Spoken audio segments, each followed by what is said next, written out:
3, 2, 1.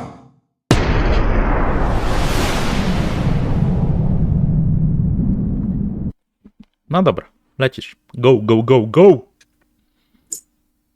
Jakie go, go, go. Dzień dobry, drodzy widzowie. Witamy w 11 odcinku naszego podcasta.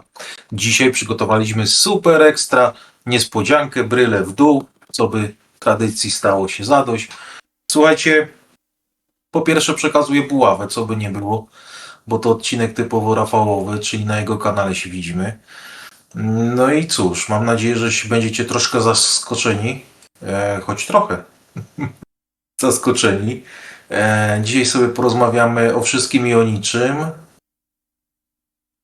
I żeby nie zepsuć niespodzianki, Rafał, no to cóż, twoja kolej. Dzień dobry widzowie, witamy was serdecznie. Tak, ja wiem, wy już myśleliście, że spadliśmy z kanału, że już na radarze nas nie będzie. Jesteśmy, wróciliśmy i się rozpędzamy. Słowo się rzekło. Ale zmieniamy troszkę, że tak powiem, konwencję. Jak? Zaraz zobaczycie. Z kim? Zaraz zobaczycie. I czemu? Zaraz usłyszycie. Ogólnie rzecz biorąc będzie i o tradycyjnym goleniu, i nie o tradycyjnym goleniu. Będziemy na pewno my i pewnie ktoś jeszcze. Ja założę okulary, co by lepiej widzieć. A słuchajcie, trzeba się zapytać naszych kochanych widzów, jak tam wakacje minęły, bo przecież wakacyjny luz był dawno, dawno, dawno. Więc jeśli macie coś fajnego się wam przydarzyło, goleniowego, zapraszamy do komentarzy, a co by nie. A tak sobie dzisiaj pojedziemy na grubo. No i co? No i żeby nie być gołosłownym, słuchajcie, zaczynamy. Rafał, klikaj. Klikam zaraz, zobaczcie, nawet nieogolony podbiegłem do kamery, żeby się znaleźć. Zresztą jeden i drugi nieogolony, ale to też musi być pierwszy raz. I dzisiejszy pierwszy raz, po pierwsze dwie twarze prowadzących nie do końca ogolone, ale zaraz tutaj później po podcaście będziemy biegli się golić. A po drugie nie pierwszy raz, bo pierwszy raz z kimś innym i pierwszy raz nie sami. A z kim? Zapraszamy. Magia internetu i YouTube'a. Witamy was widzowie ponownie, tym razem już w poszerzonym gronie. Tym razem mamy naszego gościa, niespodziankę. Pierwszy gość na naszym podcaście i nasz gość jakby wy taki znajomy. Niektórzy już mogą go znać, chyba nawet z niektórych łazienek, tak mi się wydaje. I nie mówię o Japurze teraz, więc ogólnie rzecz biorąc kwestia jest taka, podpowiedź wam dam, podpowiedź. O, najeżdżam myszkę, patrzcie co się pojawiło na ikonce i znikło. Tak, witamy naszego kolegę Bercika. Cześć Bercik. Cześć. I Cześć, Japura, Bercik. oczywiście, prawoskrzydłowego. Buława już wcześniej Te bryle. przekazana, więc tak to wygląda. Wydaje mi się, że będzie to coś ciekawego. Wprowadzamy nową konwencję, tak jak już wcześniej zapowiadaliśmy, czyli ciekawych gości z środowiska tradycyjnego golenia. No i nie mogło być inaczej, żeby na prototyp naszego nowego my, jako podcast, zaprosić Bercika, znanego, lubianego i rozpoznawalnego, i chcemy go jeszcze bardziej tutaj przedstawić. Bercik, powiedz 3 słowa o sobie, 3 zdania, 30 minut wedle uznania, cokolwiek, przedstaw nam się. Co ja mam powiedzieć o sobie?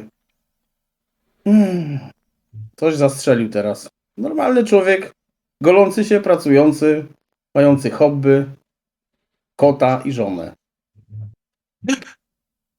To już dużo, to jest bardzo dużo.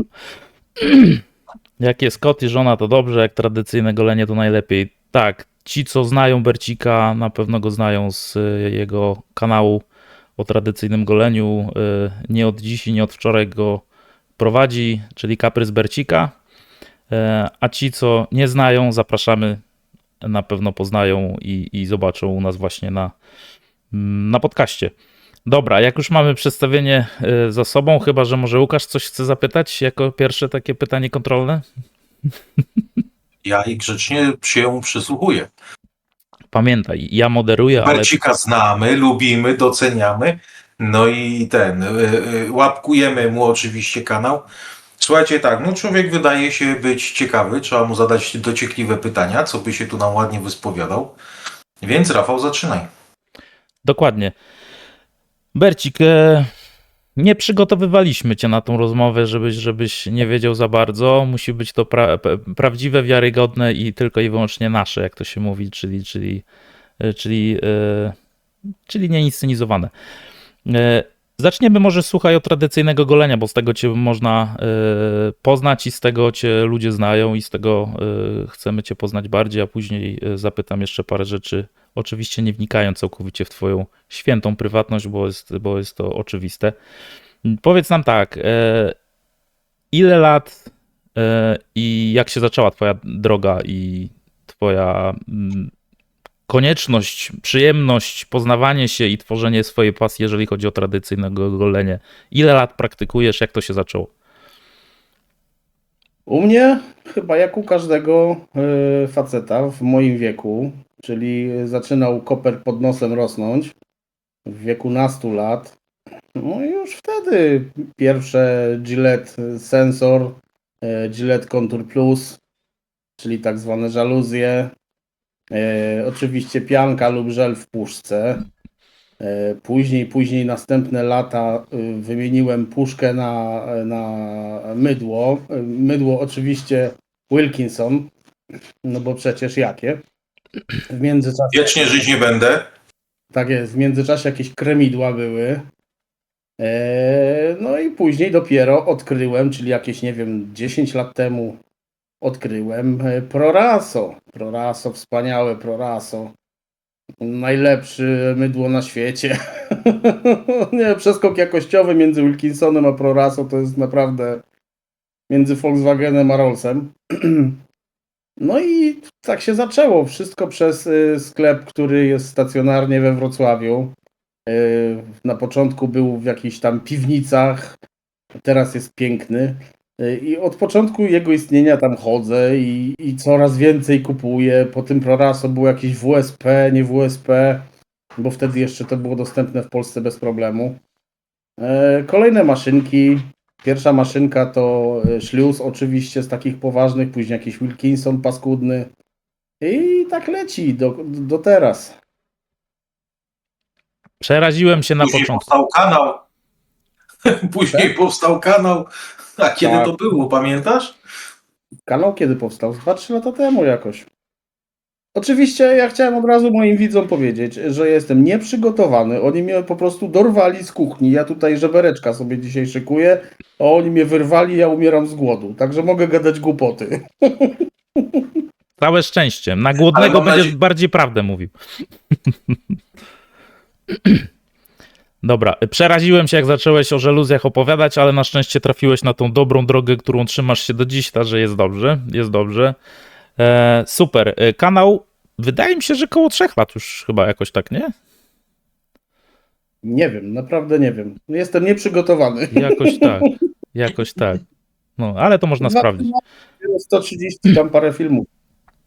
No, nie, no, kanał jest, no już ma swoją pozycję i dlatego ogólnie rzecz biorąc właśnie chcemy oprócz twórców sensownych, bardzo fajnych, propagujących tradycyjne golenie też ludzi, którzy się nie tylko i wyłącznie na YouTubie wpisują w tradycyjne golenie, ale to już widzowie niedługo w ciągu dalszym.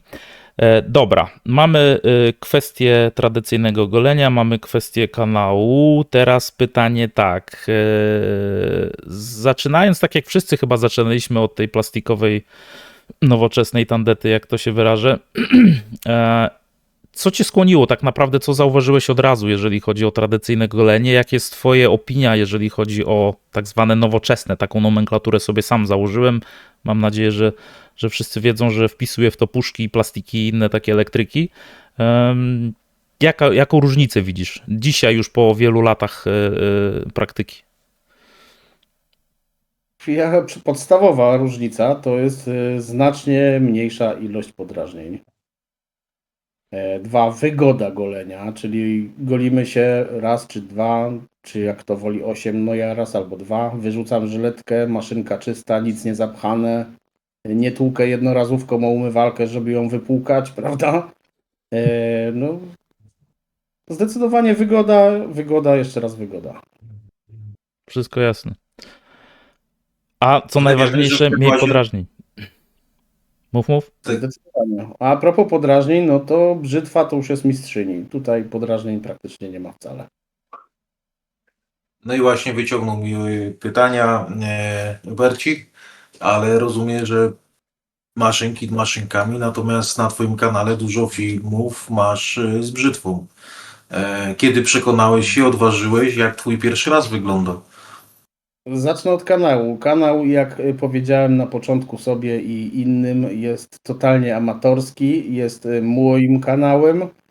Czasem tam coś pokażę, co mi jakiś producent wyśle, ale to też pokazuje, bo sam jestem tej rzeczy ciekawy. Natomiast brzytwa też ciekawość. Zaczynałem od szawetki. Szawetka nie zawsze była przyjemna, czasem była za ostra. I tak spróbowałem brzytwę. Brzytwę próbowałem, no najpierw to kupiłem jakąś starą Niemkę. No bo jak nie wyjdzie, nie będzie szkoda tam za 100 czy za 2 puścić ją dalej, czy nawet walnąć w szafkę i niech leży.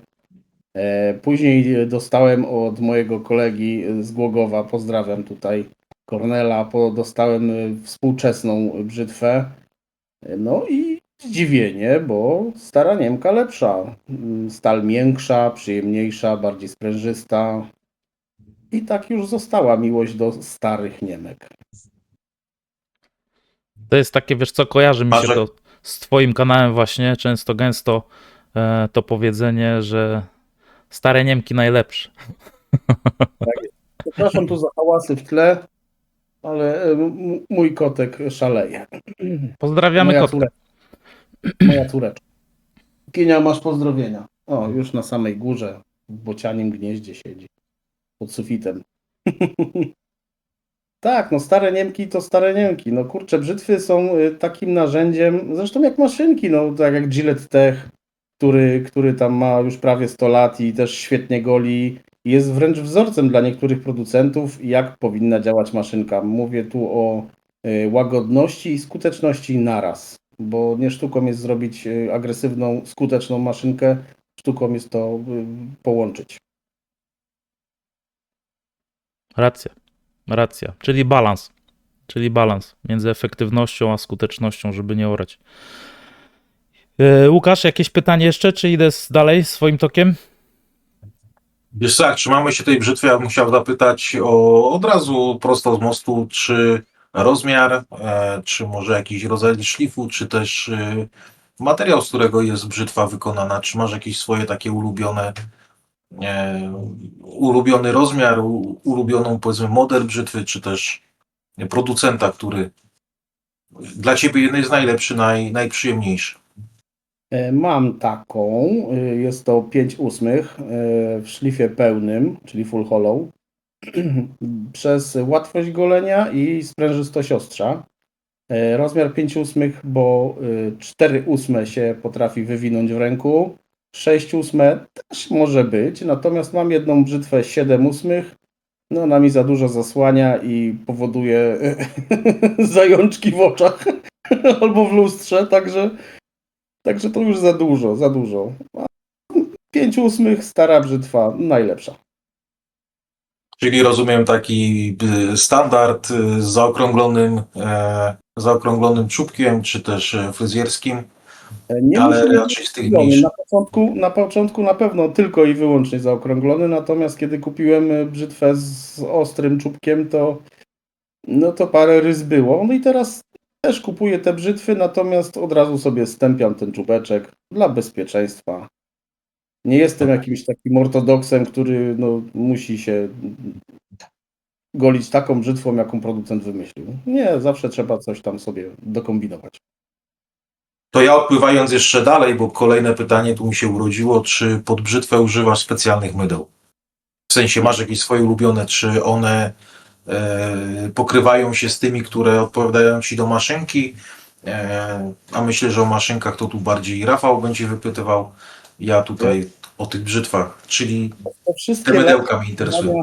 Kupowania mydeł już jestem tak zblazowany, że nie kupuję tych słabych i średnich. Jeżeli trafi mi się takie, mając nadzieję, że to jest dobre mydło, po prostu go nie używam. Oddaję, puszczam dalej, ewentualnie leci tam, gdzie jego miejsce, czyli kosz i tam pewien pan z Krakowa wtedy się burzy strasznie, właśnie robi głupie miny. Tak. Więc dla mnie mydło o specjalnych właściwościach jest bardziej pod maszynkę agresywną niż pod brzytwę. Tu bym patrzył. Brzytwa lubi tylko dobry poślizg. Ochrony super nie musi mieć to mydło. Po prostu leci. Okej. Czasem, Rafał, z mojej strony. używam oliwki, ale to rzadko. Całkowicie się nie wtrącam wam. Wiadomo, cały świat goleniowy wie, że brzytwy to nie moja branża. Chętnie za to posłucham, co macie do powiedzenia, jeżeli chodzi o tą kwestię.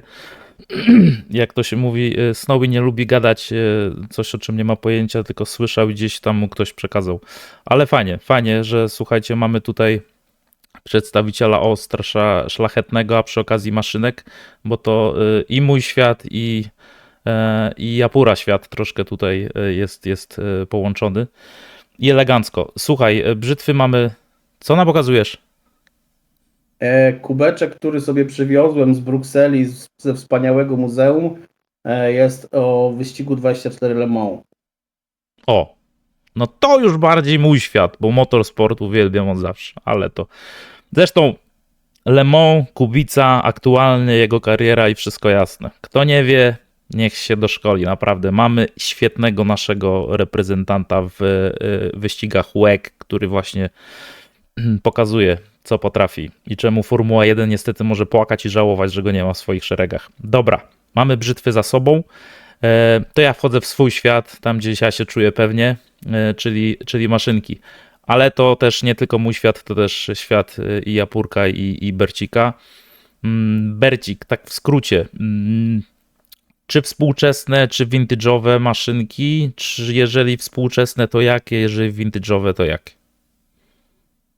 Vintage'ową maszynkę mam tylko jedną, a w zasadzie dwie. Jedna jest niesprawna, a drugiej używam rzadko. Jest to Gillette Tech. Rewelacyjna maszynka, po prostu rewelacyjna. Generalnie maszynki to współczesne. Przez to, że no, to są konstrukcje takie solidniejsze, bym powiedział. Nie trzeba na nie uważać jakoś specjalnie. Plastik jakiś nie jest wystarzony, nie pęknie, gdy się coś puknie, ukręci. Nie, no, współczesna maszynka to jest to. No, ale docenia, że widzę głowicę, która mimo współczesnych maszynek masę klonów ma, bo wszyscy wiedzą chyba w środowisku, że Gilletowska głowica to jest po prostu strzał w dziesiątkę. Dobra, Tak, nie wiem starych maszynek w ogóle. No, widzę dziś czasem ogłoszenia, gdzie taką maszynkę można tanio kupić, naprawdę tanio. I mnie to absolutnie nie interesuje. Dobra, a powiedz mi, jeżeli nowoczesne, to ja wiem, za chwilę powiesz wszystkie, bo każda ma coś w sobie. Co nie zmienia faktu, że nakieruj widza, czy bardziej alu, czy bardziej stal, czy bardziej jaka charakterystyka maszynki, jaka ulubiona firma, czy kilka, co cię urzekło? Zacznę od początku. Na początku była gonitwa za coraz większą agresją. I były to hardkory przeróżne. Później stwierdziłem, że trzeba zredukować te maszynki, no bo trzeba kupować brzytwy, bo brzytwy są fajne. No, wyprzedałem prawie wszystkie maszynki, no i teraz maszynki powoli wracają, ale już inne, łagodniejsze, przyjemniejsze. Co do materiałów, to albo aluminium, albo stal. Zdecydowanie, ze względu na przede wszystkim spasowanie i jakość. No niestety znalowa maszynka pokryta chromem, często nierówno. To nie to. To już nie to. Oczywiście takich jeszcze miałem od groma. Może jeszcze z dwie bym znalazł. Ale no jedną zostawiłem, moją pierwszą poważną, czyli Schluss Classic. Rzadko używana, ale jednak jest. Dobra, a powiedz mi, ulubiona jakaś firma? Razorrock. Zdecydowanie. Razorok potrafi zrobić maszynkę świetnie wykonaną, która jest tania, ale aluminiowa, nie każdemu to pasuje, lub przesadnie drogą ze stali. Weźmiemy tutaj jakieś Wunderbały czy coś w tym stylu, no, które kosztują jakieś dziwne pieniądze. Bez sensu. Bo to Japurka, która ma tam głowice jakieś wymieniane, jak to się nazywało? To chyba był slancik, Super co? stan. No to tam koszty są niewspółmierne do jakości nawet tej firmy. No, przesada kompletna. Jak każda firma ma swoje mocne i te słabe strony. Wunderbar faktycznie dość kontrowersyjna maszynka ze względu na cenę, jak Barcik tu mówi. Zgadzam się, podpisuję się. Choć trzeba jej oddać, że goli dość przyjemnie. Można się czuć usatysfakcjonowany, natomiast faktycznie Razorok z tym swoim modelem Super Slant przegiął bagietę całkowicie. Pomyślcie sobie, że tam mamy przecież ile, Bercik? 9? 9 grzebieni. Jakoś tak. Dużo ich. 9 Każdy grzebieni. kosztuje No. tam 300-400, tak? Sam grzebień kosztuje odpowiednio, przy czym zobaczcie, jak to jest zrobione, że czapkę cały czas mamy tą samą. Czyli tak naprawdę goląc się tylko i wyłącznie na czapce, no to jestem w stanie tutaj twierdzić, że wyjściowa pozycja maszynki jest, raczej pozycja żyletki cały czas jest taka sama. Ja nawet bym popatrzył na to trochę inaczej, bo ja rozumiem, że maszynki są bardzo drogie niektóre, no ale też weźmy pod uwagę wolumen sprzedaży danego producenta, który jest jakimś małym producentem. Dla niego koszt wykonania takiej maszynki jest gigantyczny.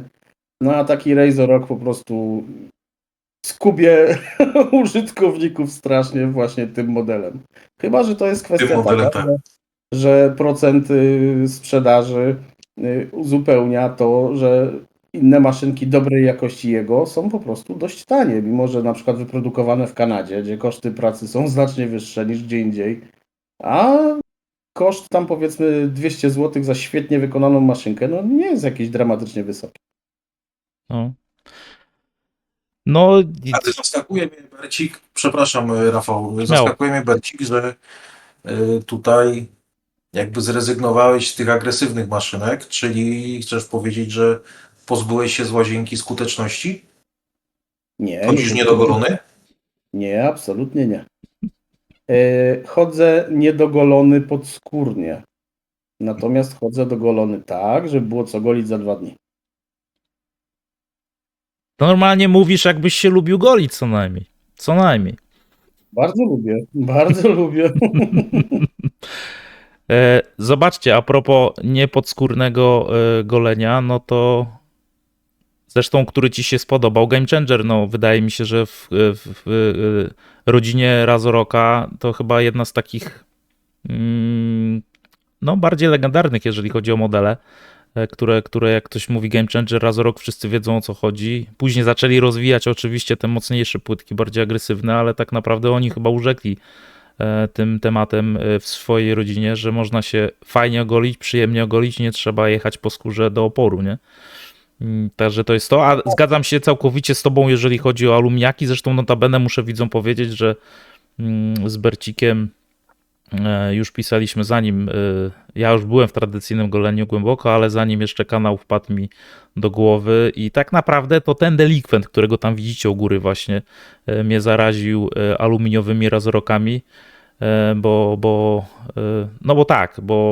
stwierdziłem, że nie ma takiej opcji, żeby w tak małych pieniądzach można zrobić tak fajną maszynkę. Oczywiście jest to kwestia sporna dla niektórych, czy aluminium ma sens, czy nie, bo za lekkie, bo waga goli, bo maszynka sama pracuje. Ja uwielbiam aluminiowe maszynki, dlatego że dają pełną funkcjonalność, bo twoja ręka ma dowolność po prostu golenia wedle uznania i jest to dla mnie niesamowicie funkcjonalne. A to, jak Razorok potrafi zrobić maszynkę, jakąkolwiek by nie wziąć aluminiową i w jakich pieniążkach go później wrzuci na rynek, no to jest pozamiatany temat, nie? Wracając jeszcze, mówisz, chodzę niedogolony. Nie mam wrastających włosków. O.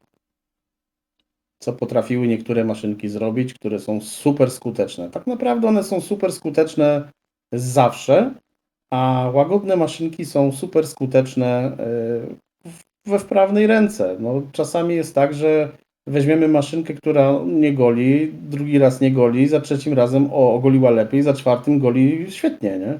Po prostu albo przyzwyczajenie, albo nauka danej maszynki, nie? To jest trochę tak jak wjeżdżenie się w samochód, nie?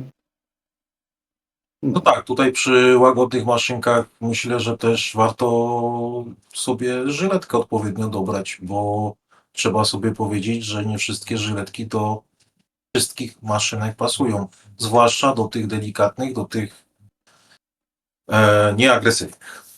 Ale wiecie co, to już chyba taka naturalna kolej rzeczy, że zaczynając tradycyjne golenie, człowiek ma w głowie jakoś tak wyryte, że pędem po agresję i pędem po skuteczność i dopiero później praktycznie jak dojdziesz do jakiejś ściany, tak mi się wydaje bynajmniej, nie wiem jak wy to widzicie, to człowiek zaczyna odpuszczać w ramach tak zwanego swojego doświadczenia i szuka swojego balansu. I niektórzy zostają na tym poziomie agresji, bo przecież są tacy ludzie, którzy, i to nie należy dyskredytować moim zdaniem, że RK jest dla nich rewelacyjna, bo skóra, bo preferencje, bo grubość zarostu i tak dalej, ale niektórzy po prostu schodzą niżej, szukając tego balansu i później dochodzi do zdziwienia, że właśnie Game Changer, czy Merkur 34 HD, czy jakikolwiek inny spokojny aluminiaczek, czy Henson chociażby może świetnie dogolić na taki balans, jaki sobie oczekujemy i nie trzeba, jak to mówi Bercik, podskórnie się ogolić, żeby się dobrze ogolić, prawda? Ale tak też bywa z wieloma rzeczami, których dotykamy w życiu. Jakieś tam hobby, nie hobby, zaciekawienia. Szukamy konkretów, efektów wow, a później schodzimy do poziomu, który jest jakiś tak naprawdę wyższy, bo bardziej celuje w to, co chcemy, natomiast dla osoby postronnej może być to coś słabszego, gorszego. No? No. To jest jak z autem. Za młodu trzeba cisnąć, but, petarda, decha, a później jest przyjemność po prostu sunięcie z przyjemnością, nie? Tak jest. No, ale do aut jeszcze wrócimy, panie Bercik. Oj, wrócimy, bo tutaj też jesteś rozpoznawalny. Co nie zmienia faktu, że dobra, maszynki mamy za sobą, brzytwy już też ewidentnie mamy A właśnie, a jakbyś miał wybrać? Tak Snowy cię wywala na bezludną wyspę i każe zabrać jedną maszynkę. Jedną z całego stojaka. Słucham.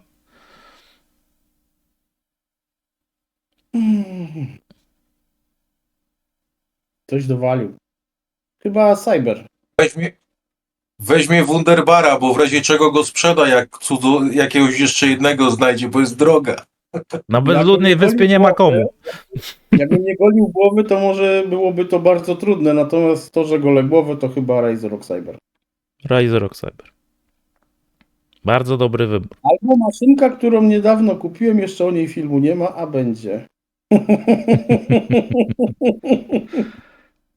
Ja chyba się domyślam, o czym mówisz i to będzie pewna kontrowersja w temacie, ale dobra.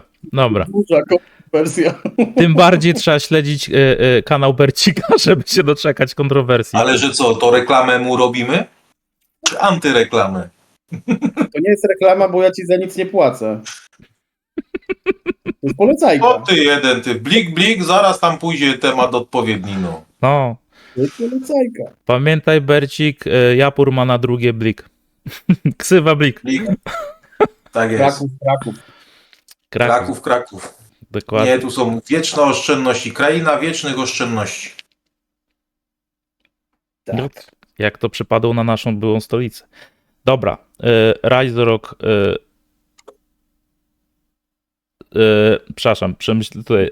Cyber. Mamy już to za sobą. Rewelacja. Dobry wybór. Żadne Wundar. Nie, Japor, nie Wundar. Razorok, Cyber, Aluminium. To jest to, co lubią. Amelinium. A tego się nie pomaluje. Amelinium się nie maluje, a Razorok potrafi. I to jest cały fenomen Razoroka. Acz Henson też potrafi. I niestety ci, co tam będą na tym filmie Bercika niedługo też potrafią. Niestety. Dobra, ale to mówię, zapraszamy, może tak, dla widzów. Gości zapraszamy po to, żebyście bardziej poznali, żeby było ciekawie, żeby przedstawić fajne osobistości, jeżeli chodzi o kwestię tradycyjnego golenia na polskiej scenie. No ale przy okazji też po to, żeby jak ktoś jeszcze nie zna danej osoby, żeby wiedział jak trafić do tej osoby i Seba moim skromnym zdaniem taką osobą i takim twórcą przede wszystkim jest. Dobra, Bardzo kolejne pytanie, chyba że teraz Japur chce jakieś zadać, słucham. Oczywiście, że mam. Skoro Dawaj. już jesteś na tej wyspie i jesteś sam i masz tylko jedną maszynkę, to jaką weźmiesz żyletkę do tego i mydło? No co ty, człowieku? Pędzelek? No przedstaw już cały kompletny zestaw, no bo jak? Samą żyletką to się można oskrobać albo nauczyć, nie wiem, ściągać pianę z twarzy, nie? Bez żyletki. No jak to jest?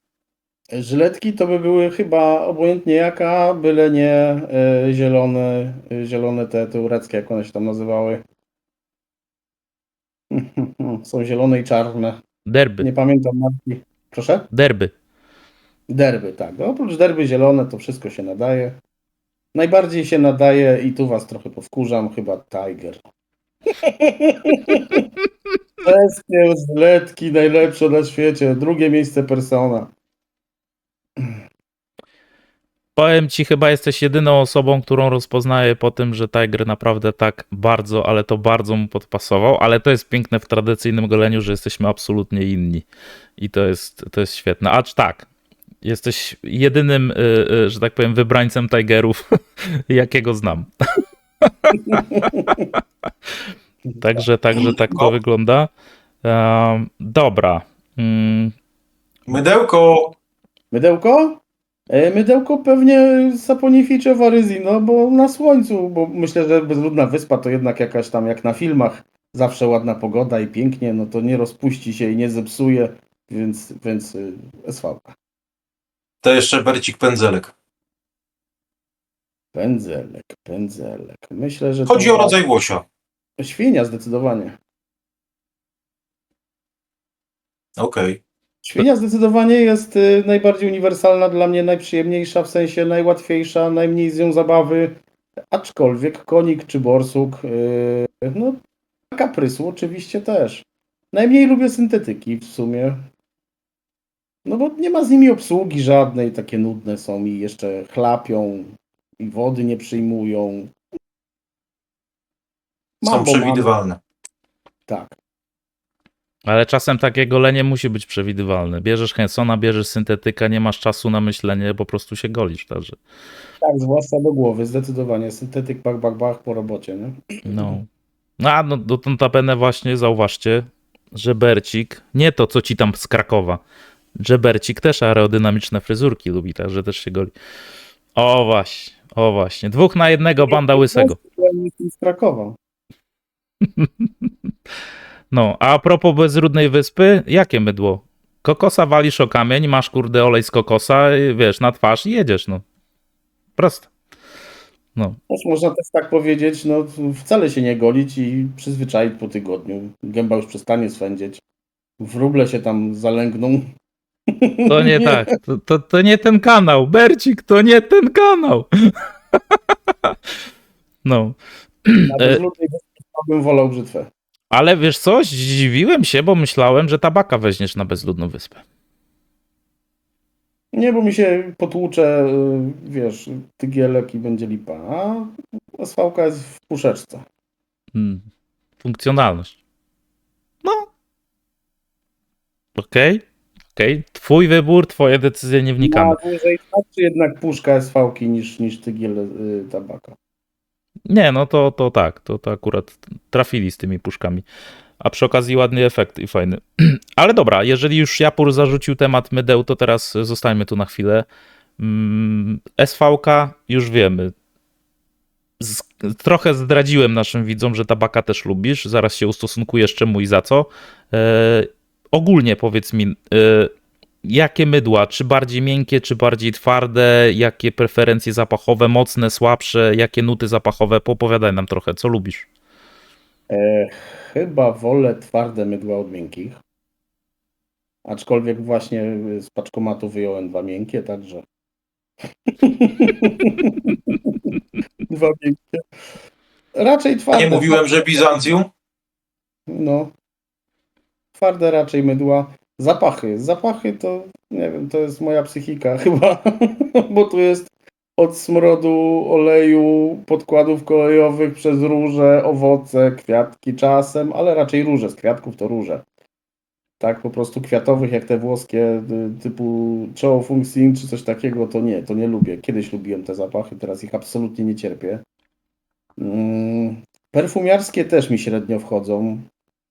Bardziej jakieś pudrowe, właśnie typu tabak, hardkorowe, typu Spitfire, czy właśnie Stag, Midnight Stag,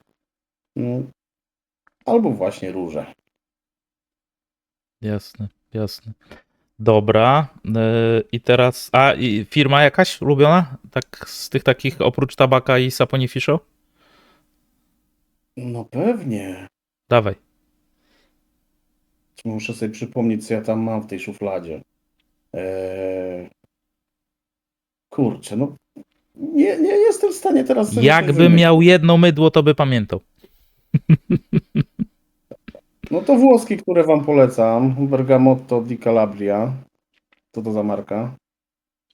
To mi przypomni. O, Westmana lubisz? Bo takiego jednego ostatnio dostałem. Nie lubię Westmana. No Westman dla mnie to jest oszustwo jawne. Śmiało, dawaj. Opowiadaj. Nie można brać od kogoś 100 zł za papkę, która wystarcza na miesiąc, może 2. I mówić, że to jest mydło. To nie jest mydło, to jest po prostu no.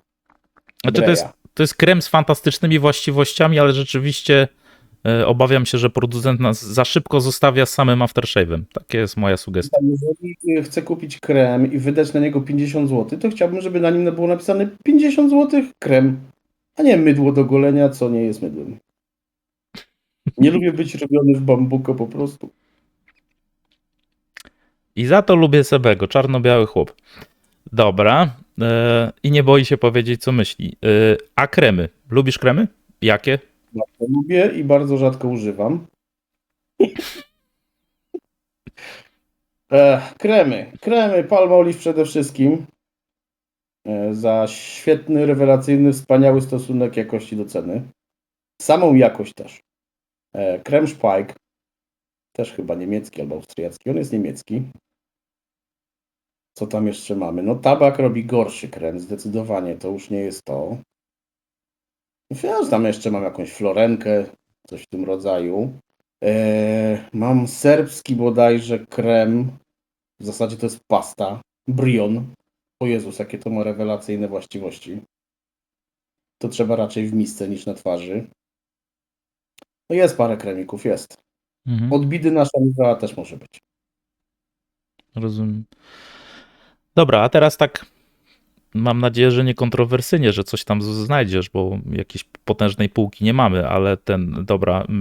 A z polskich produktów cenisz, lubisz jakikolwiek, cokolwiek? Mam mydło twarde. Oczywiście opakowanie się nie zachowało, bo było w kartoniku, które zrobiło się tłuste, ten kartonik. Mydło rewelacyjne, ale co to jest, to nie powiem Ci dzisiaj. Absolutnie nie pamiętam, co to jest. Pachnie jakoś tak przyjemnie, alkoholowo, w sensie koniak, coś w tym rodzaju. Mhm. Nie pamiętam, kto to wyprodukował. No, jest świetne. Natomiast cała reszta dzisiejsza, współczesna, dostępna w sklepach jest nieakceptowalna. Jest to jak dla mnie Polones po 4. liftingu, Atub, Karo Plus, 8 plusów, 3 plusy i to jest po prostu komuna, badziew, niska jakość, wysuszanie skóry. Fakt, że to jest tanie, okej, no niech sobie będzie tanie, chociaż z drugiej strony lepiej wydać 2 czy 3 razy więcej na Palmolive'a, który starczy na dłużej i też jest polski. Technicznie tak, bezdyskusyjnie. Niemcy zapomnieli poinformować głośno i wyraźnie, gdzie go produkują i czemu w Polsce. Dobra, Nie czyli produktów. No, ostatnio chwaliłeś Bonda. Bond to jest dla mnie taki dziwny przykład, podobnie jak z kino gdzieś z Biedronki. Wącham z butelki, ciekawy zapach. Ale dobra, posmarowałem sobie rękę, robię dalej zakupy. Po kwadransie pachnie inaczej, po godzinie albo nie pachnie, albo pachnie jeszcze inaczej. To jest po prostu wkurzające i dla mnie nieakceptowalne. czy wiesz co? Powiem ci tak, a propos Bondów, Jeden na kanale u mnie był, reszta będzie. Czemu whisky? Celem wyjaśnienia mojego punktu widzenia, bo chyba jest najtrwalszy z bondów i to mnie urzeka. Lubię wyraziste zapachy, nie lubię, bo pozostałe bondy są fajne, tylko jakoś tak idą na spacer za szybko. To jest raz i wydaje mi się, że ten whisky właśnie najbardziej z wszystkich bondów jednak nawilża, zostaje na skórze nie tylko zapachem, ale też właściwościami. Jedni to lubią, drudzy nie lubią, ale to jest taka seryjka, którą strzelili przecież parę lat dobrych temu, teraz robili update, jeżeli chodzi o kwestię wizualność i fajnie, super, bardzo ładna buteleczka, nowa, fajna zakrętka, fajna kryza niewidoczna, także leci jakby chciało, że tak whisky, wiesz, z gwinta, ale ogólnie rzecz biorąc, moim skromnym zdaniem, może nie mam aż tak bardzo restrykcyjnego podejścia do polskich produktów, jak tutaj, może tak, komercyjnych polskich produktów, bo my mamy świetnych producentów, ale tych właśnie hobbystów gdzieś w domowym zaciszu robiącym fajne mydła, albo nowych, którzy ledwo dopiero wchodzą, jeszcze się nie zdążyli dobrze przebić. Jeżeli chodzi o ten mainstream nasz, no to no słuchajcie, mamy mamy Bonda, mamy Miraculum, mamy no końcóweczka, nie mamy za długiej półki, nie, jeżeli chodzi o te kwestie i tu w tym momencie albo ktoś lubi, albo nie lubi. Ja do dzisiaj nie rozumiem i powtarzam to tak jak na filmie powiedziałem, czemu do whisky Bond nie zrobił kremu. I to byłby genialne po prostu dopełnienie w tym zapachu i tak dalej. Ale jeżeli chodzi o te zapachy które ewoluują, powiem ci całe szczęście, bo Bond whisky na początek wali cię taką słodkością, że po prostu mnie odrzuca, wyrywa z kapci. Na szczęście on później hamuje z tym słodkim i wchodzi jakiś zapach taki bardziej przeze mnie akceptowalny. Więc tu akurat wiesz co, dobrze, że to wyszło jak wyszło, nie? No. Druga rzecz, nie podoba mi się brak marketingu sensownego u polskich producentów. Nie wiem, wchodzisz sobie na taką Marianę Evans, ona jest na Facebooku, jest na Instagramie, możesz do ludzi napisać, pozdrowić, oni ci odpiszą. No po prostu jest jakiś feedback. U nas zapyziali po prostu jak komuchy za biurkiem, nie i koniec. Nie da się, po prostu ściana, nie? Nie słuchają, nie widzą tego tradycyjnego golenia, po prostu pracują jakby musieli. Nie robią nic dla nas, oni robią dla siebie i mam ich w nosie przez to. Znaczy, wiesz co, u nas marketing się kończy na tym, żeby postawić na półkę, coś tam wspomnieć i efekt jest taki, że brodacze reklamują tradycyjne rzeczy do golenia. Nie ujmuję nic brodaczom, bo muszą się podgalić i tak dalej, no ale fajnie by było bardziej społeczność ewidentnie golącą się zaprosić do marketingu, jeżeli chodzi o wizualność. A jeżeli chodzi o sam trend i marketing szeroko pojęty w XXI wieku, to jest tak jak z Łukaszem swego czasu rozmawialiśmy na podcaście. No, masz rację.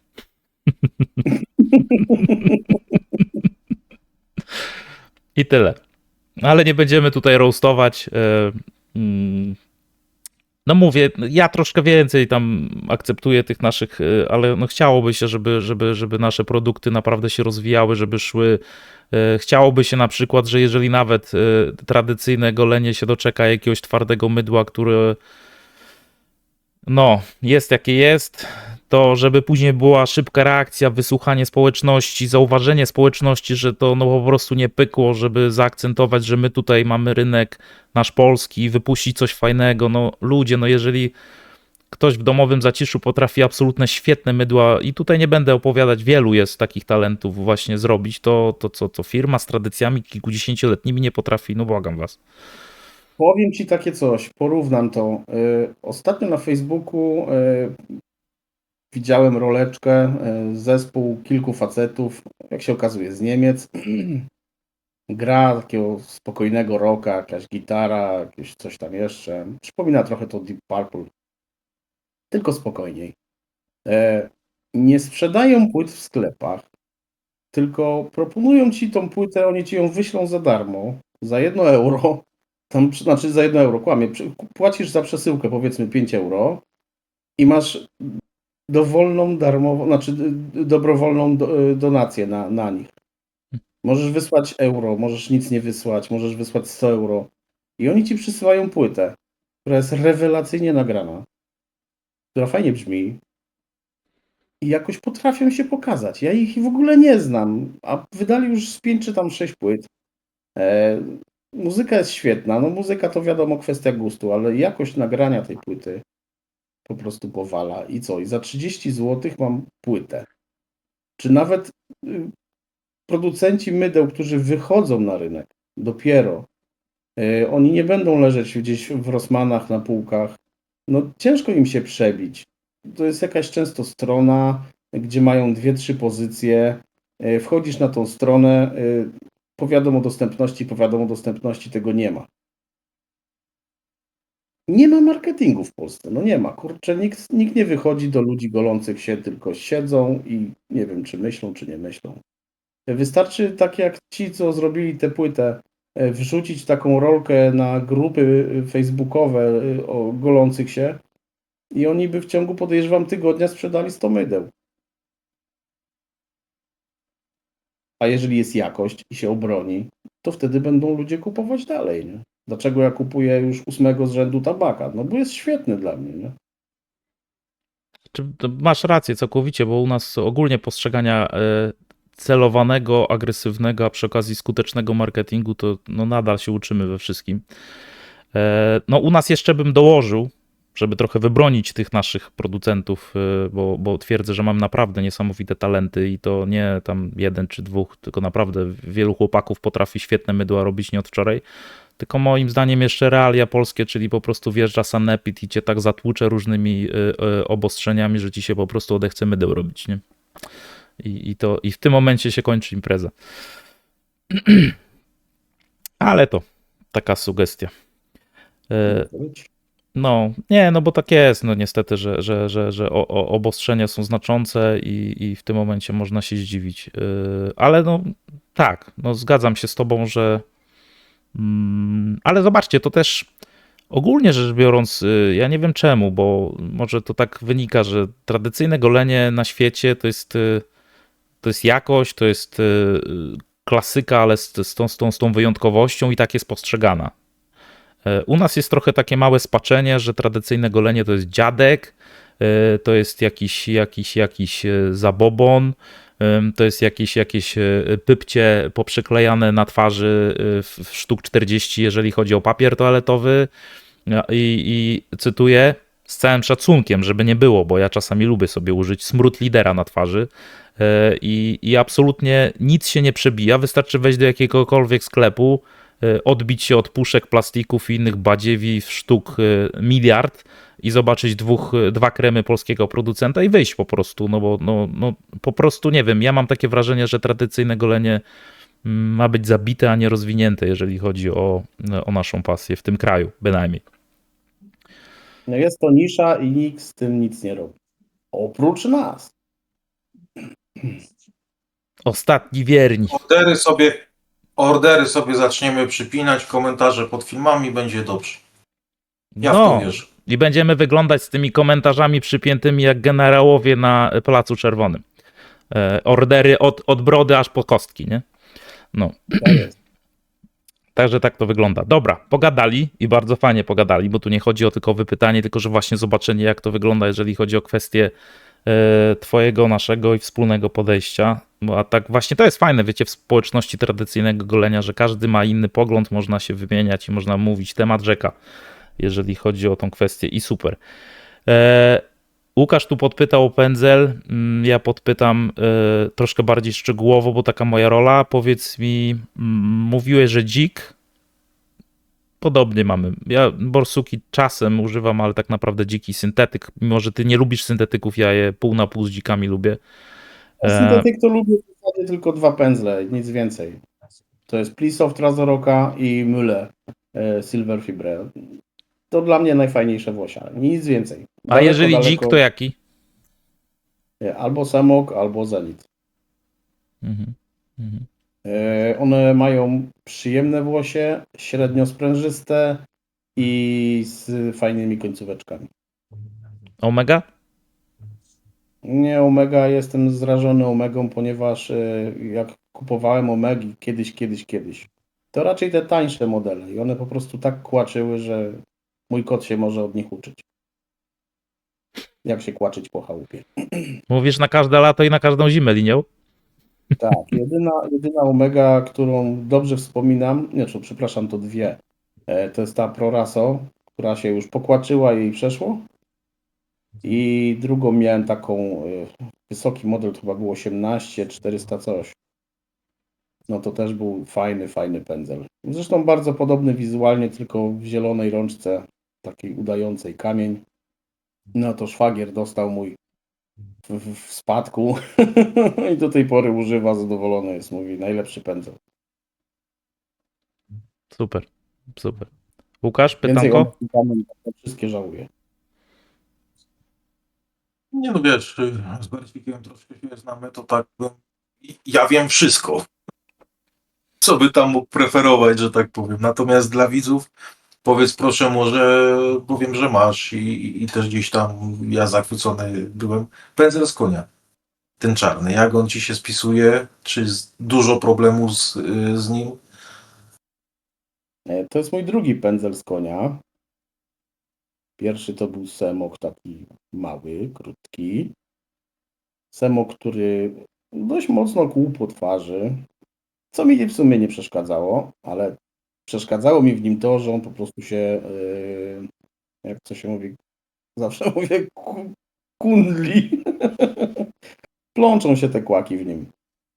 I do tej pory jeszcze nie wyrzuciłem, mam grzebień tam w golidłach i co jakiś czas ten pędzel musiałem wyczesywać. Teraz jest koń długi z Zenita. Mop totalny, przyjemny. Włosy się nie plączą. Fajnie się go płucze.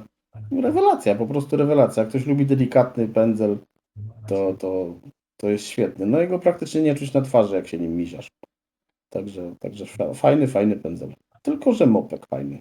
No i taki mop nie jak miękkie borsuki, że zrobi się bania z piany i ciężko to ułożyć, bo się tą rączką po twarzy smyrasz, a reszta włosia jest po bokach. Tylko tutaj jest fajnie to wymyślone. Po prostu wszystko jest razem. Jak w syntetyku. Ta piana jest w środku i tylko mizianko. Rewelacja. Totalnie inny pędzel od wszystkich. Zgodzę się. Nie będę mówił swojego zdania, żeby nie spoilerować swojego filmu na kanale, ale zadam tylko jedno pytanie. Powiem tylko tak. Skądś mi znany ten koń, o którym mówi Bercik, zresztą na podstawie jego filmu. To jest fajne, słuchajcie. Można tworzyć filmy, można oglądać, można siedzieć w tradycyjnym goleniu. Jak zobaczysz u jakiegoś twórcy coś ciekawego, podglądniesz, ciekawość tutaj zaczyna kiełkować i później bach, paczka z paczkomatu wyskakuje. Powiedz mi tylko, czy to jest ten pędzel 50/50? Nie, on chyba jest. Znaczy ja mam mniejszy zdecydowanie, jest 20 chyba 4 lub 6/55. Zdaje się. To jest Zenit 507 chyba BC to się nazywa. Nie, pytam o 50/50 w sensie włosia, bo tam wiem, że Zenit puszczał dwa. 50 z grzywy, 50 z ogona i drugi jakiś inny. Nie, to jest 100% konina. Mhm. 50/50 na pewno wypuszczał Semok, zdaje się, tą Szczecinę z borsukiem. Mhm. Nie, żebyśmy się zrozumieli. 50% włosia z grzywy, 50 z ogona. No, inna jest konsystencja i jakość włosia, nie? Nie powiem ci skąd to włosie, niestety. Na szczęście nie pachnie. Także nie powiem, że spod ogona. 100% skrzywy. Słuchaj,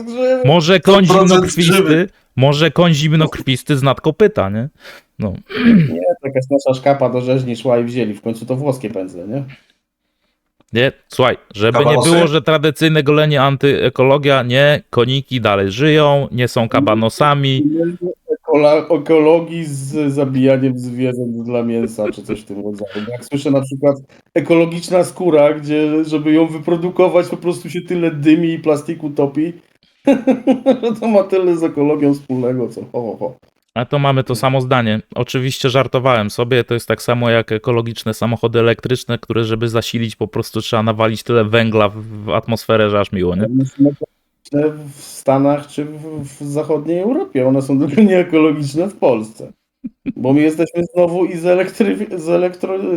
elektrowniami, wiesz, 100 lat za murzynami, nie? Wiesz, jak Pamiętam, masz... że dzieciaki mieli budować elektrownię w Żarnowcu atomową i wczoraj czy przedwczoraj w radiu też coś usłyszałem o atomowej elektrowni. Minęło 40 lat. No cholera jasna. No, no. To mi wyjąłeś już właśnie. Jak mamy za plecami atomówkę, to możemy się bawić w elektryczne samochody w momencie, gdy oczywiście zmodernizujemy instalację, która no, pamięta PRL jak marketing produktów tradycyjnego golenia. Zwłaszcza Warsa. Oni są mistrzami. I tak go lubię. Dobra. Pędzle mamy ten. Teraz tak.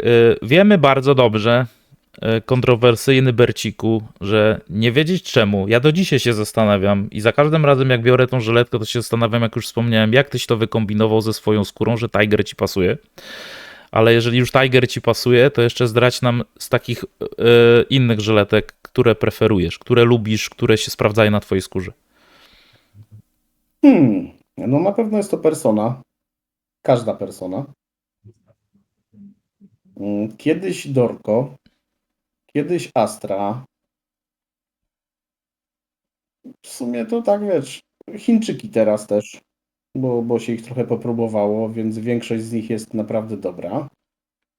Nie ma w nich błędów w sensie takim, że otwierasz paczkę 5 i tam 2 są do śmieci, 2 sztuki, tylko po prostu jest 5 wszystkich dobrych. To jest ok.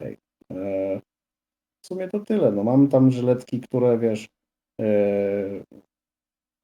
po jednej sztuce, po 10 sztuk, po 5 sztuk w takim jednym pudełeczku. Czasem tam zaglądam, ale tak najczęściej to się golę właśnie Tigerem, Personą i jeszcze mam stare Permasharp takie jakieś z OLX-a i te też je lubię właśnie. Jeszcze w białym tym, nie? W białym opakowaniu chyba, z takim białym tym. Biało-niebieskie, kremowe bardziej w sumie. Vintage'owe, dokładnie. A powiedz mi z ciekawości, węglówki, żyletki lubisz? Nie. Nie widzę show na te żyletki w ogóle. Nie są jakieś lepsze od innych, jakieś delikatniejsze. Nie. Po prostu zwykła żyletka. Nie robi mi to. Mhm. Rozumiem. Dobra. Słuchaj, no to wydaje mi się, że to jeżeli chodzi o tradycyjne golenie, nie uciekaj jeszcze, nie biegniesz obiadu jeść, uprzedzam odpowiedź. Łukasz, jeszcze jakieś pytanie z naszej dziedziny? Nie ma. Dobra. Widzowie, słuchajcie, no to tyle, jeżeli chodzi o kwestię tradycyjnego golenia. Mam nadzieję, że troszkę wam przedstawiliśmy tutaj Bercika od strony naszej pasji, waszej pasji, no bo wiadomo, że podcast będzie głównie oglądać oprócz rodziny Bercika nasze środowisko, ale też dajmy poznać i tutaj mam nadzieję, że nie wejdę za bardzo w prywatność absolutnie, chociaż sam już tam Seba nam się przedstawił, że ma kota i żonę i tutaj postawmy kropkę, jeżeli chodzi o kwestię prywatności takiej domowej. Z tego co widzę, West Coast, Choppers i tak dalej. Z tego co cię znam, a trochę się już znamy, sam zresztą przedstawiałeś się na swoich filmach, a oglądałem wszystkie, tak jak Japura. Powiedz mi, Amkary, tak? Tak, teraz tak. To teraz coś więcej. Słuchamy. Od kiedy, w jakim zasięgu, jak bardzo, co posiadasz, co lubisz? Czemu Amkary? Może od początku. Jeżeli chodzi o Amkary oczywiście. Dziwnie to wyszło trochę, bo marzył mi się kiedyś kabriolet. Kabriolet wygodny, w którym mieszczą się 4 osoby. Jak się otworzyło OLX-a czy tam inne Otomoto, no, okazuje się, że to chyba tylko Chrysler Sebring coś takiego wypuścił. No to kupiłem. Jeździło się przyjemnie, bardzo fajny samochód. Silnik nieduży, bo to był 2-litrowy Mitsubishi z manualną skrzynią biegów, czyli nie tak amkarowo. Ale co mnie w tym aucie się podobało? Podobało mi się to, że nawet w zimie w rękawiczkach obsługiwało się szyby, radio Po prostu ten samochód był stworzony dla człowieka.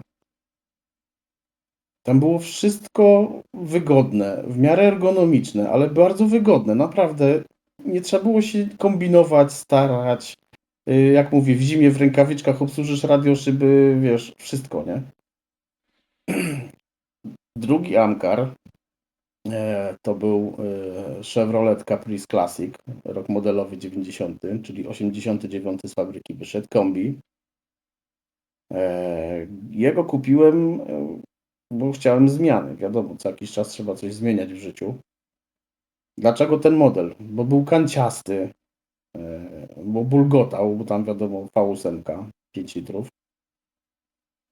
I wisiał kiedyś nad moim łóżkiem na plakacie, nie? No wiadomo, że człowiek oglądał w latach 80., 90. te samochody amerykańskie w filmach, pościgi, jak one się tam bujały po tych zakrętach. No trzeba było takie coś mieć, chociaż na chwilę. No. Moja ówczesna dziewczyna powiedziała: oszalałeś. Być może. Chyba będzie rozwód. No i w długim czasie tak było, ale no i ten samochód już tak mnie, że tak powiem, wsiąknął w niego. Ja w niego w zasadzie bardziej. Samochód kupa wad, czyli gaźnik, problemy, jakieś tam rozruchy. Ale co w nim kochałem? Analogowość. To był stary samochód, który nie tak jak dzisiejsze samochody przeszkadza w jeździe. Po prostu dzisiejsze auto, jak ja wsiadam w Hyundai'a Tucsona, najpierw muszę wyłączyć kilka rzeczy, później i tak coś mi pipka. Cofam na miejscu parkingowym, a on nagle znalazł zagrożenie, bo z 50 metrów dalej po ulicy przejeżdża samochód i on mi uruchamia hamulce i wszystko. Następna rzecz, lubię tylny napęd. No, pierwsze moje auto, znaczy auto. No właśnie, PRL. To był Polones. Latałem w nim trochę po zimach, kajotesy jakieś, no zażynany samochód, no wiadomo, pierwszy to musiał być, tak? Bardzo, bardzo lubię tylny napęd, analogowość samochodu, prostotę i przyjemność i wygodę. Dlatego też później kolejne marzenie trzeba było spełnić, czyli sprzedać Caprice'a, rodzinne kombi, które było bardzo wygodne. No i wpadł karawan. Karawan też stary, lata 90. Jest to Cadillac Fleetwood. 5.7 LT1 silnik, czyli ten co w Corvette C4. No tam już mamy ponad 300 koni. Prawie 500 N. Lekki tył. Jest bardzo, bardzo miękki, wygodny, skóra, automat, wiadomo, no bo jak to tam na manualu jeździć? Manual jest plebejski, hatfu. No i wygoda. I bardzo mnie ciekawi, jak ludzie patrzą, gdy jadę w deszczu albo po deszczu i ten lekki tył, bardzo długi samochód, on ponad 5,5 metra ma, nagle idzie bokiem. Po prostu ja to mam banan na twarzy zawsze. Rogi mi wyrastają, banan na twarzy. Co ludzie widzą? Czy wariata, debila, czy coś fajnego. No są Pod też... uwagę, że to karawan, Proszę? no to rogi to tak wiadomo, nie? W standardzie. Krzyży obróconych nie wożę, ale tam jakieś diabełki, rogi czasem są. No auto bardzo wygodne, bardzo wygodne. Polecam. No i przede wszystkim kupiłem też karawan, oprócz tego, że to moje marzenie jest skądś tam, to jednak jak się jeździ na zloty, które trwają powiedzmy dzień, dwa i trzeba nadmuchać materac, namiot, no to nie ma problemu. Ale jak już jest dzień wyjazdu i człowiek jest trochę zmęczony i słońce świeci i trzeba to wszystko składać, to się nie chce. No a w karawanie mam no ponad 2 metry 30 centymetrów paki, więc no spanko elegancko. Powiedz mi z ciekawości, bo wiem, że preferujesz codzienność dużego miasta, bo tam mieszkasz. Jak się parkuje krążownik 6-metrowy w życiu codziennym? Na końcu. Powiem tak. nie wiem, im większe auto, tym się łatwiej parkuje, zwłaszcza busy. Busy to po prostu jedną rączką z zamkniętymi oczami. Im mniejsze auto, tym gorzej, zawsze bardziej krzywo. Zawsze jak kiedyś pracowałem w Peugeotie i łacha cisnęli ze mnie wszyscy. Peugeot 107, czyli Toyota Aygo. Zawsze zaparkowałem krzywo, mojego boksera najdłuższego bez problemu równiuteńko co do linijeczki, nie? Jak się parkuje, no jak jest miejsce, to się parkuje wygodnie, jak nie ma, no to trochę trudniej. Natomiast no, te auta są dość zwrotne. No karawan nie jest, powiedzmy, przez straszną długość, ale Caprice świetnie się parkował. To rewelacja, po prostu rewelacja. Widoczność bardzo dobra, bo słupki kiedyś były cienkie. Po prostu świetnie. A oprócz tego, go- że dobrze znaleźć boisko, żeby zaparkować, nie? No tak, niestety, tak. Lotniskowce tak mają. No. Jak jedziesz pod centrum handlowe, to rozumiesz, że dwa sąsiednie są twoje, albo dwa na długość, żeby te 5 metrów zaparkować. Teraz dwa na długość, tak. Teraz już muszę Tak. mieć dwa, bo jednak za bardzo by wystawał. Caprice'a jeszcze jakoś tam mieściłem, gdzieś tam się tyłek zmieścił. W Cadillacu się tego nie da zrobić. Muszę mieć dwa miejsca za sobą. A zakładając, że jestem totalnym laikiem w temacie, oprócz tego, że no wiadomo, filmy, nie filmy i tak dalej, no ale absolutnie nie siedzę w temacie tak jak ty, chociaż motoryzację kocham, ale nie amerykańską w sensie takiej szczegółowości. Powiedz mi, tak teraz mi przyszło do głowy, silnik chemii, twoim zdaniem, udany, nieudany, fajny, niefajny? Mówię o tym najwyższym litrażu. No mam go, bo też mamy w domu Dodge'a Durango drugiej generacji i tam jest właśnie ten silnik. No w Durango sprawdza się dość dobrze, no, bo jednak to nie jest auto do zasuwania. Natomiast w Chryslerach 300C bywało to różnie. Jest tam system, który odłącza 4 cylindry przy mniejszym obciążeniu silnika i to też potrafiło się psuć. Obracające się panewki, także bywało różnie. Mhm. No, losowość duża jest w tych silnikach Chemii 5.7, bo no, jednym działają świetnie, inni mają problemy. Nie? I wtedy jest dobry mechanik potrzebny, który zna te silniki, potrafi je tak zrobić, żeby później już działały jak należy.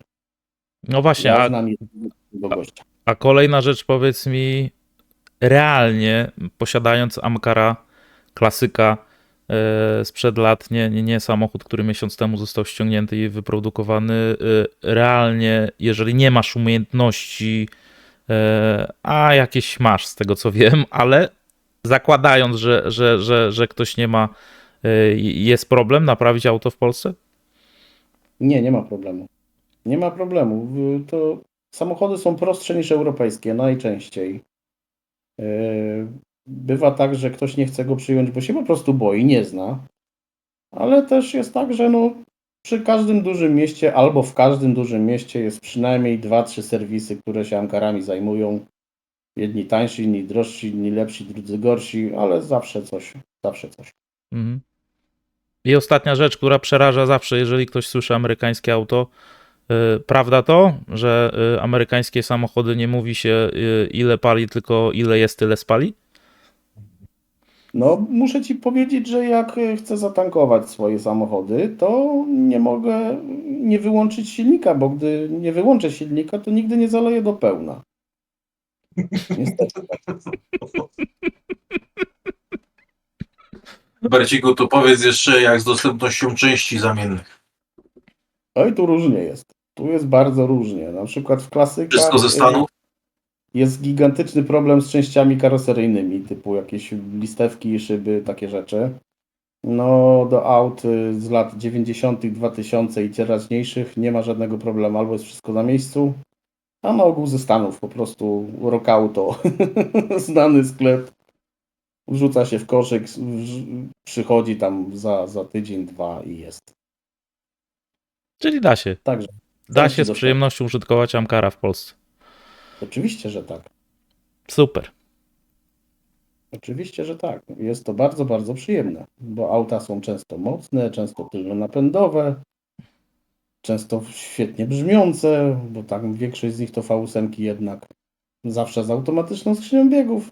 No, bywają tam jakieś sportowe, że jest manual. No ale to po co sportowy samochód? Wiesz co, w współczesnych realiach, gdzie Unia Europejska idzie umęczaniem motoryzacji, bo te ekosilniczki najlepiej 3 cylindry i najlepiej 200 tysięcy przebiegu i w śmietnik, to powiem szczerze, że już abstrahując, jak się przechodzi przed czegokolwiek ze Stanów Zjednoczonych, gdzie słyć potęgę, ale wcale nie wysiloną 15 turbosprężerkami wielkości silnika, tak jak u nas, to naprawdę to jest piękna sprawa, tak słychać gulgot tych samochodów, to jest coś niesamowitego. Zresztą notabene pamiętam twoją rolkę kiedyś, jak wrzuciłeś poprzednie auto chyba na zimnym rozruchu. No to powiem ci, słuchałem tego 30 razy chyba. No. Tak, jest to bardzo, bardzo przyjemne. No No. poza tym te starsze auta amerykańskie, podejdź, nie wiem, jakbyś miał możliwość, zapukaj w blachę, w drzwi, czy tam, nie wiem, w maskę. No to jest czołg po prostu. No. Mamy na ramię zbudowane z grubej blachy. No coś wspaniałego. Czujesz, że jedziesz samochodem, a nie tym dzisiejszym wymysłem inżynierii i bardziej księgowego. Czy wiesz co, jak zapukasz w europejskie samochody, to się okaże, że niektóre podzespoły nie są z blachy. Może od tego zacznijmy, nie? Że któryś pukasz, a tam słychać tworzywo, wiesz, pod spodem. A jeżeli już jest blacha, to wielkości To jest Coca-Cola. szpachla. To jest szpachla. Nie, wierz mi, nowe auta pukasz i się okazuje, że na przykład błotniki to jest tworzywo sztuczne. I jesteś wielce zdziwiony. A amerykańskie samochody jednak rdzewieć lubią. No. No, to jest ich wada, zdecydowanie.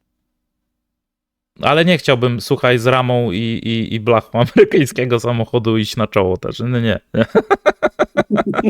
Bo w tym momencie okazuje się, że europejskim samochodem strefa kontrolowanego zgniotu kończy się na tylnej wycieraczce, nie? No. No niekoniecznie. No, kiedyś samochody też nie były takie bezpieczne, jednak ramowa konstrukcja jest za sztywna tak naprawdę i co z tego, że auto nie jest pogięte, jak no, siły na pasażerów działają większe niż w aucie nowoczesnym, nie? Bo ta Nie, no energia nie jest to o to chodzi, żeby to wybuchło na 1000 kawałeczków i się tą energię rozładowało, prawda? Co nie zmienia faktu, że zniszczenia przy takim strzale w Amkara no, może być mało zabawne, co nie zmienia faktu, że jeździmy bezpiecznie i tego się trzymamy. Słuchaj, Amkary mamy za sobą, rewelacja. Pytanie, bo na filmach swoich na YouTubie często gęsto pokazujesz, o właśnie, chociaż za chwilę Bercik ci powie, że ty nie masz na ręku zegarka, chociaż ja mam dokładnie takie samo elektroniczne, nowoczesne coś. Zaraz Bercik nas spacyfikuje z Japurem, że ten, ale ty słuchaj, ty się nie zaczynasz golić teraz, żeby nam pokazywać, która godzina i czemu wiesz, dzisiaj taki dzień. Bercik, wiemy, że zegarki konwencjonalne, nie te, co my nosimy z Łukaszem na ręku, to jest kolejna twoja pasja i wiemy, że tak jest z twoich filmów. Słuchamy. Od kiedy i jak i czemu? Zegarki. Nie wiem, chyba od dzieciństwa zawsze miałem jakiegoś Ruska, który się spieszył. Zawsze musiałem go zepsuć, bo trzeba było zajrzeć do środka. Ja zawsze do czegoś zaglądałem do środka. To czy zabawki, czy że w samochodów robiłem kabriolety, do zegarka trzeba było zajrzeć, do wszystkiego trzeba było zajrzeć, zepsuć. No i zawsze zegarek miałem, zawsze analogowy, czasem elektroniczny. Tak już jest, no. Teraz jak są, wiadomo, kieszeń trochę większa, to jednak tych zegarków trochę urosło. W sensie mam ich 20 parę. Część kwarcowych, część mechanicznych. Zegarki bardzo lubię. Podobnie jak hi-fi i słuchanie muzyki z płyt. Elegancko. I trochę ich masz, patrząc na ilość goleń i co chwilę nowy zegarek. Nie, no mówię 20 parę tam. Połowa to są Chińczyki w ogóle. Jestem zachwycony Chińczykami. Zresztą jak te maszynki nowe niektóre, czy żyletki. Chińczyk, no często wygląda to jak podróba. To się na to homasz ładnie mówi, bo podróba jednak ma logo czy napis firmy, którą podrabia na cyferblacie.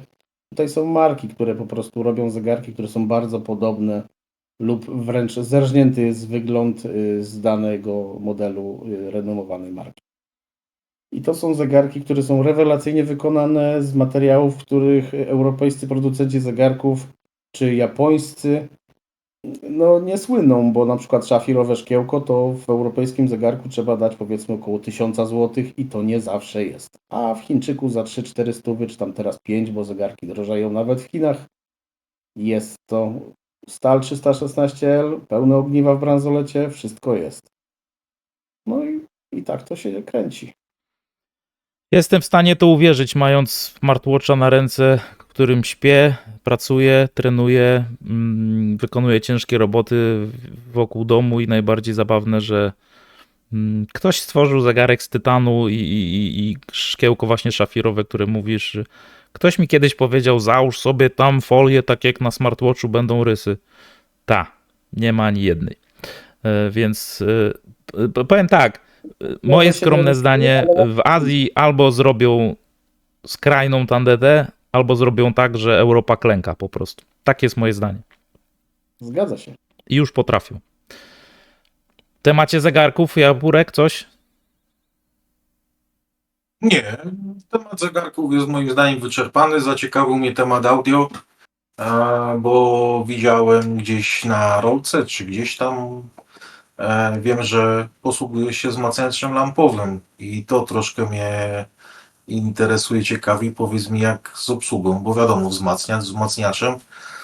Też wiem, że mamy producentów europejskich za krocie, mamy też dostępne wzmacniacze lampowe, dajmy na to chińskie po prostu. Natomiast powiedz mi, tam są lampy. I bardzo mnie zawsze intryguje. No i co, kupię sobie taki wzmacniacz, jeśli sobie kiedyś kupię. I co z tymi lampami? To jest po prostu dla mnie coś, co teoretycznie jakieś prądy ustawiać, to trzeba mieć mierniki, gdzie to tam przyłożyć, żeby człowieka prąd nie pokopał i tak dalej. Jak z taką obsługą codzienną, czy używasz tego na co dzień, czy raczej tylko do jakichś tam swoich odsłuchów dla przyjemności? Jak to u Ciebie jest? Używam tego na co dzień do słuchania muzyki i do wieczornych oglądań filmów stereo. Obsługa lamp. Obsługa lamp jest bardzo prosta. Rzeczywiście w niektórych modelach, tak jak mój, trzeba ustawić prądy. Robi się to powiedzmy raz na miesiąc, raz na 2 miesiące, jak to mu tam wygodnie.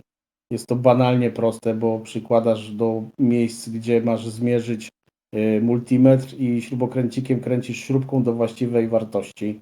No jest to banalnie proste. Znowuż wiele wzmacniaczy lampowych, jeżeli nie większość w ogóle, ma tak zwany autobias, czyli to jest automatycznie regulowane, to nam odpada. Co jakiś czas trzeba wymienić lampy, bo one się starzeją, co słychać czasem, chociaż ja do tego nie dopuszczam, u mnie na ogół to lampa po prostu się psuje i tyle, albo ja już głuchy jestem. Lampy potrafią dużo kosztować, potrafią kosztować znośnie, potrafią być łatwo dostępne lub bardzo, bardzo trudno. Zależy po prostu na jakiej konstrukcji kupisz wzmacniacz. Ja mam na lampach EL34, lampach mocy. To są chyba najbardziej popularne lampy na świecie, stosowane na ogół w gitarowych też wzmacniaczach. Także można kupić marnej jakości lampę, średniej i rewelacyjnej. Bez problemu. To jest mój trzeci wzmacniacz lampowy w życiu. No, pierwszy to był taki własnej roboty na bardzo rzadkich lampach rosyjskich jeszcze, triodach. Dokupienie ich to był cud po prostu. Cieszyłem się, jak go sprzedawałem. Kolejny wzmacniacz to był Chińczyk, Kane, na lampach KT66. Lampy bardzo łatwo dostępne, dość drogie, ale dostępne, fajnie grał. Musiałem go sprzedać, stare czasy. Później były wzmacniacze tranzystorowe, końcówki mocy, kombinacje. A teraz wróciłem no już ile go mam, nie wiem, 8-10 lat. Wróciłem do wzmacniacza lampowego, też chińska konstrukcja, dość dobra, przyjemnie brzmiąca. I to tak samo właśnie jak mówiłem, że hi-fi, a maszynki, że się goni za jakimiś agresją. Tutaj też się goniło kiedyś, no bo to jest moje NT hi-fi, to naprawdę wzmacniaczy, odtwarzaczy głośników nawymieniałem w życiu od groma. też się goniło z jakimiś mocami, nie wiadomo jakim basem, coś się tam chciało, albo szczegółowość niesamowitą, gdy na przykład słuchając symfoniki trzeba usłyszeć, czy tam pani z tej skrzypaczce krzesło zaskrzypi. Rzeczywiście są tak płyty nagrane i takie sprzęty, że to usłyszysz. A dzisiaj mnie interesuje co innego. W muzyce klasycznej czy rockowej przede wszystkim barwa, gitary i gdy jest mały skład jazzowy, taki oddanie atmosfery, czy to jest w klubie, czy to jest w sali, żeby było powietrze w tym nagraniu. Przyjemnie się to Czyli przestrzeń. Przestrzeń, tak. Przestrzeń też. Znaczy to niby się łączy i nie łączy, nie? Bo przestrzeń to też jest coś takiego, że musisz mieć danego muzyka w danym miejscu równo ostro i tak ma być, nie? U mnie to niekoniecznie, natomiast właśnie takie powietrze, nie? Takie powietrze między muzykami. Płynność ruchu. Tak jest. No i brzmienie gitary. To jeżeli gitara jest ciepła, to ma być ciepła, jeżeli jest ostra, ma być ostra i tak to lubię. Okej. Czyli Bercik, człowiek renesansu. Czyli analogowy dźwięk lepszy niż cyfrowy, w skrócie. No niekoniecznie, bo adaptera nie mam w sensie gramofonu. Nie masz? Słucham na CD. Nie. Wszystko przed tobą. Nie. To jest... Nie. Na pewno... Ale płyta CD na końcówkach lampowych, czy nie?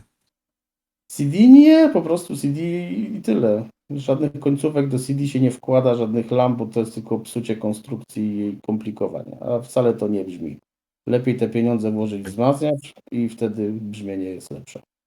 Nie, Na ogół, wspomniałem, wiesz co, bo no mam tutaj w bezpośrednim otoczeniu na przykład sąsiad, jeszcze kolega właśnie, którzy też właśnie mają, rozmiłowali się i hobby i pasją jest właśnie analogowe kwestie, jeżeli chodzi o wzmacnianie, ale tam na przykład rządzi czarna płyta, dlatego tak się zastanawiałem, czy u ciebie też gramofon. Nie umiem, srebrne krążki. Wygoda, ilość miejsca i tak mam 2 regały właśnie tam za tą kotarą. 2 regały pełne płyt, już chyba za niedługo trzeba będzie trzeci kupić. Wyobraźcie sobie teraz to na winylach. Ja nie miałbym gdzie tyłka posadzić. Nie? Na pewno musiałby sprzedać parę szafek mydeł i maszynek, żeby było miejsce. Mydeł mam pół szuflady dłużej, komody, wód mam całą szufladę, żyletki już się też panoszą, bo robię zapasy małe. Przecież trzeba mieć koło 1000, bo przecież może wojna wybuchnąć i co ja wtedy zrobię, nie? No, Nie. proste. Ja nie Maszyna tego się boję. szuflada. Ja się boję tego, że usłyszymy kiedyś że żyletka jest nieekologiczna. Za to plastikowa systemówka jest bardzo ekologiczna. Ja się tego boję, patrząc na realia współczesne, wiesz? Także tak to wygląda. Dobra, super. Słuchajcie, klasyczny facet, jak to powiedział Japur renesansu. Klasyczne samochody, klasyczne wzmacniacze, klasyczne tradycyjne golenie. Po prostu rewelacja. I zegarki, Tak, to samo. lubię. Kolejna rzecz, bo na twoich socialach to widziałem i to nie jest to, że wydubałem to gdzieś tam z podziemi. Widzę, że praktykujesz i lubisz to, co ja osobiście praktykuję i bardzo lubię, czyli poruszanie się rowerem w wolnym czasie.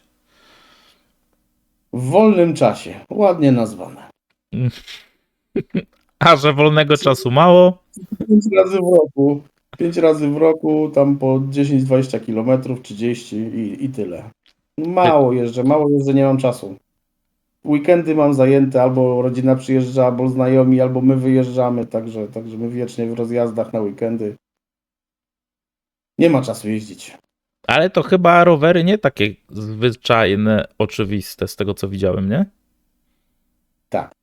To taki cruisowy rower do jeżdżenia, wiesz, po wyspie słodowej, jak to się mówi, nad Odrą po wałach. No, więcej się nie da, bo to jest specyficzna rama. Bercik, czyli góra dół, no nie jestem fanem. Nie, kiedyś byłem szaleńcem rowerowym, jeździłem po 5000 km rocznie z Wrocławia do Sobótki na Ślęże z powrotem, także no, jeździło. No teraz to tylko takie, wiesz. Cruisowy rower, Pojeżdżam. czyli West Coast Bike. No. Tak. Ale Natura, bliska. Lubisz uciekać w naturę. Lubię. Górki. Elegancko. Góry, las, tak, bardzo lubię. No i swój człowiek. Tam, gdzie natura, tam jest jakość, no. Tak jak niektórzy pytają, co wolisz, góry czy morze? Ja mówię, no to wtedy do Grecji się jedzie, masz góry i morze, nie? Proste. No tu akurat znasz moje zdanie, nieraz prywatnie rozmawiamy, ja wolę wszystko co u nas w obrębie naszego pięknego kraju, ale to wedle uznania ważne, że natura.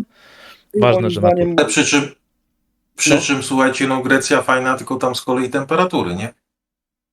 dla mnie idealne. No co ty? Oczywiście. Ty gorący nie człowiek lubię, jesteś? Ja nie lubię mrozów, coś ty. Znaczy nie lubię jak jest gorąco w domu, ale na dworze niech będzie, tak. Rozmawiasz z gościem, który jak był w Stanach Japurku, pisał nam wyraźnie 50. Da się żyć, jest całkiem fajnie, tak? Wiesz, przy tej temperaturze Snow już po prostu ma stan No tak, agonalny. no ale tam już karetki jeździły człowieku, tam już reanimacje, usta. Ale on był zawsze widziałem. uśmiechnięty przy 50 stopni, No. proszę A, cię. jak siedział przy nadmuchu klimatyzacji w aucie, no to jak miał być nieuśmiechnięty, no. Słuchaj, w Stanach mi się podobało to, że w parkach narodowych wszędzie dojeżdżasz samochodem, to raz. Dwa, jak masz jakieś jezioro, staw, to możesz się w nim wykąpać. Nikt ci nie da mandatu za to. Tam jest natura dla człowieka, tam możesz wejść do lasu i robić co chcesz. A u nas się zadeptuje, nie wiadomo co robi, psuje się las. No wiadomo, że kto jest nauczony głupoty, to będzie te głupoty robił, nie? Jak ktoś potrafi szanować naturę, to ją uszanuje. Nie ma tam takich zakazów. Nie? U nas Doszło do tego, słuchajcie, że lasy państwowe zamknęły tory motocrossowe, które były wcześniej normalnie otwarte, dopuszczone. Dało się, a w tym momencie jest awantura w sieci, bo się okazuje, że na jakichś terenach, które sobie wcześniej funkcjonowały, tory motocrossowe wydzielone, przygotowane, w tym momencie wchodzi dyrektywa unijna, dziękuję nie możemy, nie da się, zamykamy, koniec. Gdzie mamy Zwierzęta jeździć? się płoszą. Słuchaj, zwierzęta się płoszą. Myśliwym te zwierzęta też się płoszą. No, dobrze, że oni mają tłumiki na tych strzelbach, to się nie płoszą. myśliwi to niech się płoszą i nie wracają do lasów, co nie zmienia faktu, że to jest moje oczywiście indywidualne zdanie, taka mała dygresja, ale wiecie co, z lasami to jest większy problem, bo od paru lat, nie wiem czy zauważyliście, ale no ja kocham lasy i to moje naturalne środowisko, mamy coraz mniej lasu, bo ktoś sobie zrobił łatanie dziury budżetowej. Oczywiście pięknie to się nazywa reorganizacja gospodarki leśnej i tak dalej. Szkoda, że zamiast tych pięknych drzew, które pamiętają bardzo, bardzo dawne czasy i cudnie ratowały ekologiczne, każdy, kto w klasie 4 chyba podstawówki słuchał na biologii, to wie, co to jest gospodarka tlenowa takiego pięknego drzewa. Co nie zmienia faktu, że później jakieś krzaki samosiejki, które tam nawalone są co 30 cm jedno obłączone płotem, no to jest ten lepszy las, nowocześniejszy, zgodnymi z unijnymi normami, nie? Że to jest dramat, słuchajcie, że lasów u nas coraz mniej i to jest przerażające. To znaczy, Rafał, ja tylko chciałem zwrócić uwagę, bo Bercik powiedział tak, że tam wolno. No u nas nic nie wolno, bo wszędzie ktoś jest czyjeś, tak? Na każdym terenie gdzieś jakiś regulamin obowiązuje. Więc generalnie, wiesz, tam jest tak, że jeżeli możesz, no to możesz, a u nas zanim cokolwiek zrobisz, to pasowałoby zapytać, żeby sobie bidy nie napytać, nie? Po prostu. No, ale dochodzimy do takiego momentu, moim zdaniem, gdzie faktycznie, no, coraz mniej nam wolno. No tak. A ty widzisz, mówisz, zawsze coś jest kogoś, no, a później na twojej ziemi, jak chcesz drzewo, które urosło powyżej określonego pułapu i średnicy w pniu, Tak. musisz ładnie państwa zapytać, czy możesz wyciąć własne drzewo na własnej ziemi.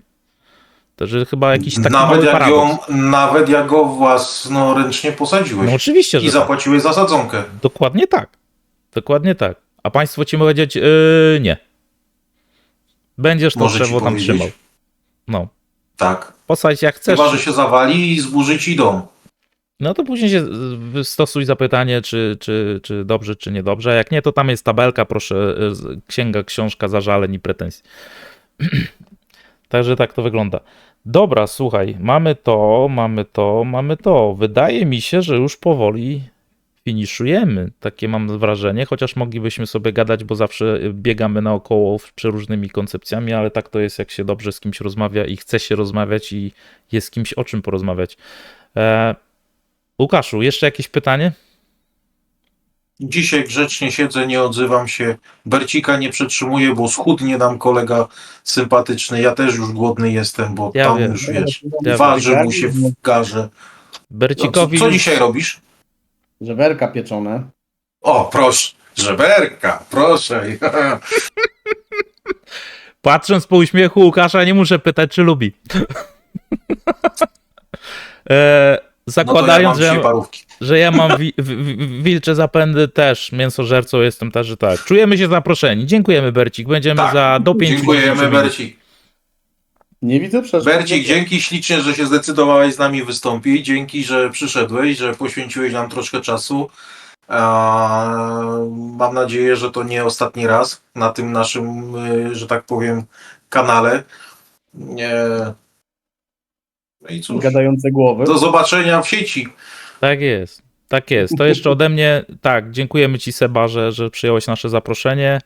Dzięki, że jesteś pierwszym, który przeciera szlaki, jeżeli chodzi o naszych gości. Bardzo się cieszymy.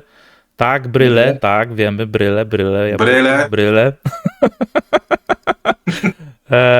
I tyle, jeżeli chodzi o kwestię, także dziękujemy Wam bardzo, widzowie, dziękujemy Ci, Seba, dzięki Japurku, mam nadzieję, że Wam się dobrze słuchało, będziemy częściej gości zapraszać i będziemy ich brać na 2 fronty, tak jak dzisiaj, przesłuchanie, a chodzi tylko i wyłącznie o to, żeby poznać daną osobę, żeby przedstawić kilka osób, które są z tradycyjnego golenia i coś znaczą, naszym zdaniem skromnym, moim i Łukasza, i pokazywać Wam coś No i ci, ciekawego. którzy chcą wystąpić.